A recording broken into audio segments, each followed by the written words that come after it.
नमस्कार प्यारे दोस्तों, 6 से लेकर 10 मई 2021 का करंट अफेयर्स आज अपलोड कर देते हैं। शुरुआत करते हैं बिना किसी विलंब किए हुए आज की मोटिवेशन लाइन और फिर वीडियो की शुरुआत कर देते हैं। अरे काम ऐसा करो कि पहचान बन जाए, चलो ऐसा कि निशान बन जाए। अरे जिंदगी तो हर कोई काट लेता है, अगर दम है तो ऐसे जियो कि मिसाल बन जाए। और इसी लाइन के साथ शुरुआत कर देते हैं आज के वीडियो की। प्रश्न नंबर 1 की ओर बढ़ते हैं आगे।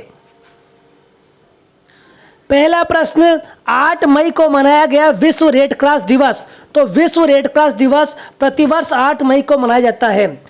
1 मई विश्व श्रमिक दिवस, 2 मई विश्व टूना दिवस, 3 मई विश्व प्रेस स्वतंत्रता दिवस, जिसमें इंडिया की रैंक थी आपकी 142। ठीक है। और सर हेनरी डुनेंट ने रेड क्रॉस सोसाइटी की स्थापना की थी। यह भी याद रखना कि सर हेनरी डुनेंट ने रेड क्रॉस सोसाइटी की स्थापना की थी। तो 8 मई को मनाते हैं विश्व रेड क्रॉस दिवस। प्रश्न नंबर 2, सर्वोच्च न्यायालय ने मराठा आरक्षण पर रोक लगाई। मराठा जो आरक्षण मांग रहे थे, मराठा महाराष्ट्र में रहते हैं, तो महाराष्ट्र के मराठा लोगों ने जो अपने आरक्षण की मांग की थी उसे सर्वोच्च न्यायालय ने अभी उस पर क्या लगा दी है, रोक लगा दी है।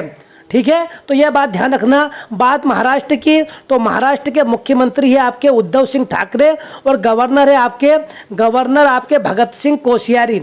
भगत सिंह कोश्यारी महाराष्ट्र के क्या है, गवर्नर है। तो सर्वोच्च न्यायालय ने मराठा आरक्षण पर रोक लगाई है। प्रश्न नंबर 3, एम के स्टालिन बने तमिलनाडु के नए मुख्यमंत्री। तो तमिलनाडु के अभी नए मुख्यमंत्री बन गए हैं आपके एम के स्टालिन। तमिलनाडु राजधानी चेन्नई है। गवर्नर यहाँ के बनवारी लाल पुरोहित। तो बनवारी लाल पुरोहित जी ने एम के स्टालिन को पद की शपथ दिलाई है। अभी कुछ राज्यों के और मुख्यमंत्री बदले हैं, देख लो। पश्चिम बंगाल की मुख्यमंत्री पुनः बन गई है आपकी ममता बनर्जी, ये पता ही है आपको। असम के जो मुख्यमंत्री अभी नए बन गए हैं वो बन गए हैं हेमंत बिस्वा शर्मा। पुदुचेरी के मुख्यमंत्री बन गए एन रंगास्वामी। तो ये पूरे मुख्यमंत्री जो बदले हैं इनके नाम आप याद कर लेना। सभी राज्यों के मुख्यमंत्री के नाम भी आपको याद होना चाहिए और वहाँ के गवर्नर का नाम भी आपको याद होना चाहिए। जैसे कि वेस्ट बंगाल के गवर्नर कौन है, जगदीप धनखड़ है। अब यहाँ के तमिलनाडु के गवर्नर कौन है, बनवारी लाल पुरोहित है। महाराष्ट्र के कौन है, भगत सिंह कोश्यारी गवर्नर है। तो ये सभी नाम आपको याद होने चाहिए। बढ़ते हैं हम अगले प्रश्न की ओर। प्रश्न नंबर 4, भारत सरकार और यूरोपीय निवेश बैंक ने पुणे मेट्रो रेल परियोजना के लिए दूसरी किस्त के लिए वित्त अनुबंध पर हस्ताक्षर किए। अरे महाराष्ट्र के पुणे में क्या चलती है, मेट्रो रेल परियोजना चल रही है, उसको बनाया जा रहा है मेट्रो रेल परियोजना के। तो उसकी पहली किस्त में तो अनुबंध हो गए थे, तो भारत सरकार और यूरोपीय निवेशी बैंक के बीच दूसरी किस्त के लिए भी अनुबंध पर हस्ताक्षर हो गए हैं। अब पुणे में भी क्या चलेगी भैया, मेट्रो चलेगी। भारत की पहली मेट्रो ट्रेन कहाँ चली थी भैया, कोलकाता में। कहाँ चली थी मेट्रो परियोजना, पहली कहाँ पे थी भारत में, कोलकाता में थी, आपको पता ही होगा। तो अभी अब पुणे में भी मेट्रो रेल परियोजना चालू हो चुकी है, मतलब वहां पर उसका कार्यान्वयन के तेजी से बढ़ाया गया। प्रश्न नंबर 5, पुदुचेरी बना हर घर जल वाला केंद्र शासित प्रदेश। अब हमें एक बात बता दो भैया, हर घर जल वाला पहला राज्य कौन सा था, गोवा था। कौन सा था, गोवा बना था हर घर जल वाला पहला राज्य। तो ये पुदुचेरी बन चुका है अब हर घर जल वाला केंद्र शासित प्रदेश। प्रश्न नंबर 6, ओडिशा ने गोपबंधु समबधिका स्वास्थ्य बीमा योजना की घोषणा की।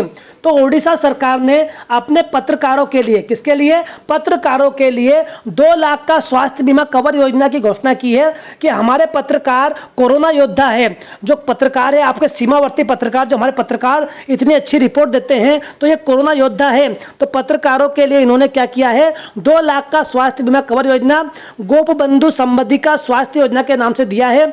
और अगर किसी पत्रकार की मृत्यु हो जाती है या कुछ हो जाता है उसको, तो 15 लाख रुपए का परिवार के लिए आर्थिक सहायता दी जाएगी इस बीमा योजना के तहत।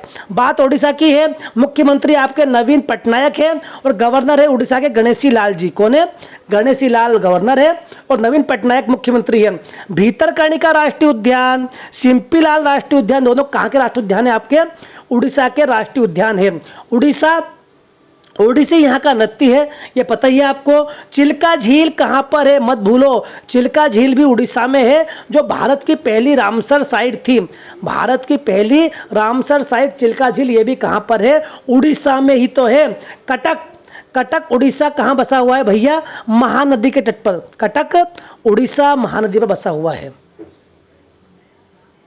प्रश्न number 7, New York city international film festival में सर्वश्रेष्ठ अभिनेता अनुपम खेर। तो न्यूयॉर्क में जो इंटरनेशनल फिल्म फेस्टिवल हुआ था, इसमें सबसे अच्छा अभिनेता का पुरस्कार दिया है आपके अनुपम खेर को। अनुपम खेर के बारे में जानते ही हो आप, इनकी एक पुस्तक भी उन्होंने अपनी आत्मकथा लिखी है, लेसन लाइफ टॉट मी अननाउंगली। तो ये इनकी आत्मकथा है अनुपम खेर की, जिसमें इन्होंने अपने जीवन पर जो घटनाएं हुई है उसके बारे में चित्रण किया है, बताया है।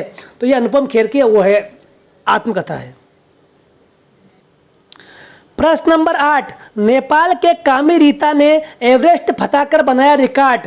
और ये 25 बार चढ़ चुके हैं एवरेस्ट पर। माउंट एवरेस्ट पर प्रत्येक साल चढ़ते हैं और अब तक 25 बार ये माउंट एवरेस्ट पर चढ़ चुके हैं कामी रीता शेरपा। 1994 में पहली बार चढ़े थे माउंट एवरेस्ट पर। माउंट एवरेस्ट जिसकी ऊंचाई है 8,848 मीटर। नेपाल में इसे बोलते हैं सागर माथा और तिब्बत वाले इलाके में बोलते हैं चोमोलुंगमा। इसी का नाम है माउंट एवरेस्ट का। माउंट एवरेस्ट की हाइट पर याद कर लो, 8,848 मीटर इसकी माउंट एवरेस्ट की हाइट है। नेपाल सार्क का मुख्यालय कहाँ पर है भैया, सार्क का मुख्यालय है आपका नेपाल के काठमांडू में ही तो है। सार्क की स्थापना 1985 में हुई थी। इसमें 8 कंट्री मेंबर है। प्रश्न नंबर 9, दुनिया का सबसे लंबा पैदल यात्री पुल बना है पुर्तगाल में। कहाँ बना है, दुनिया का सबसे लंबा पैदल यात्री पुल पुर्तगाल में बना है। राजधानी पुर्तगाल की लिस्बन है। यूरो पुर्तगाल की मुद्रा है। पहला पुर्तगाली नाविक वास्को डी गामा 1498 में आया था, अपने इंडिया में आता है पुर्तगाली नाविक। 10वां प्रश्न और आज का अंतिम प्रश्न, रिजर्व बैंक ऑफ इंडिया ने हेल्थ केयर के लिए टर्म लिक्विडिटी सुविधा की घोषणा की।